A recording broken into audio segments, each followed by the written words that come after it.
पिछले 15 सालों में पहली बार मोदी गवर्नमेंट हार गई है, पर क्या ये सच में उनकी हार है या अब तक की सबसे बड़ी जीत? जानेंगे आज की वीडियो में। हमारे भरसक प्रयास के बावजूद हम सफल नहीं हो पाए।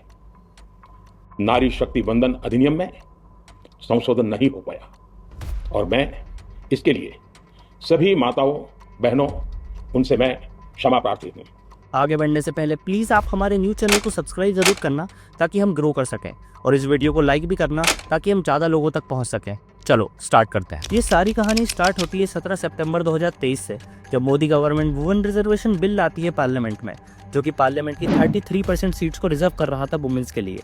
इस बिल को पास करवाने के लिए 2/3 मेजोरिटी चाहिए थी मोदी गवर्नमेंट को, क्योंकि ये बिल कॉन्स्टिट्यूशन में चेंज कर रहा था। ड्यू टू 2024 इलेक्शन, ओपोजिशन को ना चाहते हुए भी इस बिल को सपोर्ट करना पड़ता है और ये बिल 2/3 से ज्यादा मेजोरिटी से पास हो जाता है। बट इस बिल का सबसे बड़ा ट्विस्ट था इसकी कंडीशंस। इस बिल में साफ लिखा हुआ था कि ये बिल तभी इंप्लीमेंट किया जा सकता है जब सेंसस यानी कि जनगणना और डिलिमिटेशन हो। डिलिमिटेशन का मतलब बेसिकली ये होता है कि हर कॉन्स्टिट्यूंसी की बाउंड्री एक बार फिर से न्यू डिजाइन की जाए, जिससे ये होगा कि हर कॉन्स्टिट्यूंसी में ऑलमोस्ट सेम पॉपुलेशन होगी, जिससे सांसद के लिए आसान होगा अपनी पब्लिक की हेल्प कर। आज़ादी के बाद से डिलिमिटेशन हर सेंसस यानी जनगणना के बाद होता था, पर 1971 में इसको फ्रीज कर दिया गया था। इसलिए 1971 में 543 सीट्स थी, जो आज भी उतनी ही है, पर उस टाइम हमारी पॉपुलेशन सिर्फ 55 करोड़ थी, जिसके अकॉर्डिंग 543 सीट्स काफ़ी थी।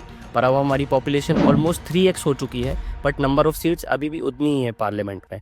नंबर ऑफ सीट्स बढ़ाने के लिए वापस डिलिमिटेशन करना जरूरी है, और यही कंडीशन लिखी हुई थी वुमेन्स रिजर्वेशन बिल 2023 में। सडनली 16 अप्रैल 2026 को गवर्नमेंट 2 दिन का स्पेशल सेशन बुलाती है पार्लियामेंट का, जिसमें गवर्नमेंट 3 बिल लाती है: constitutional amendment bill 2026, delimitation bill 2026 और union territory law amendment bill.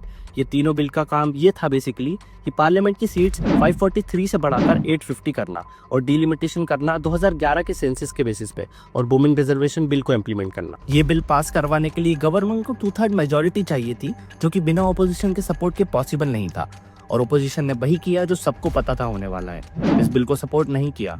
उनका ये कहना था कि डिलिमिटेशन से साउथ की स्टेट्स की सीट्स कम हो जाएंगी पार्लियामेंट में, क्योंकि उनकी पॉपुलेशन कम है। पार्लियामेंट में वोटिंग हुई और ये बिल बहुत बड़े डिफरेंस से पास नहीं हो पाए। पर कहानी का ट्विस्ट यहाँ से स्टार्ट होता है, क्योंकि अगर ये बिल पास हो जाता तो मोदी गवर्नमेंट को बहुत फायदा था, क्योंकि एक हिस्टोरिक बिल उनके अंडर पास होता और वुमेन्स के लिए बहुत न्यू अपॉर्चुनिटीज आती, जिसका सीधा फायदा उनको अपकमिंग बंगाल इलेक्शन और 2029 के इलेक्शन में मिलता। बट ये बिल पास नहीं हुआ, इससे और ज्यादा फायदा हुआ है मोदी गवर्नमेंट को, और शायद यही चाहते थे ये लोग, क्योंकि ओपोजिशन ने डिलिमिटेशन को सपोर्ट नहीं करके एक तरीके से वुमेन रिजर्वेशन को भी सपोर्ट नहीं किया है, जिससे देश की आधे से ज्यादा पॉपुलेशन बीजेपी के साथ आ गई है, और इसका बेस्ट फायदा उठाया बीजेपी ने। 18 अप्रैल को पीएम मोदी ने इमोशनली अटैक किया कांग्रेस पर और सारी फीमेल वोटर्स को अपने साइड कर लिया। पीएम मोदी ने एक ऐसा नैरेटिव सेट किया है मीडिया में, जिसका बहुत नुकसान होगा कांग्रेस और बाकी सारे अलायंस को फ्यूचर में। अगर आपको ये वीडियो पसंद आई तो प्लीज इस चैनल को सब्सक्राइब जरूर करना, ताकि हम जल्दी ग्रो कर सकें, और आप कमेंट में जरूर बताना आपका क्या कहना है इन सब पर। तब तक के लिए जय।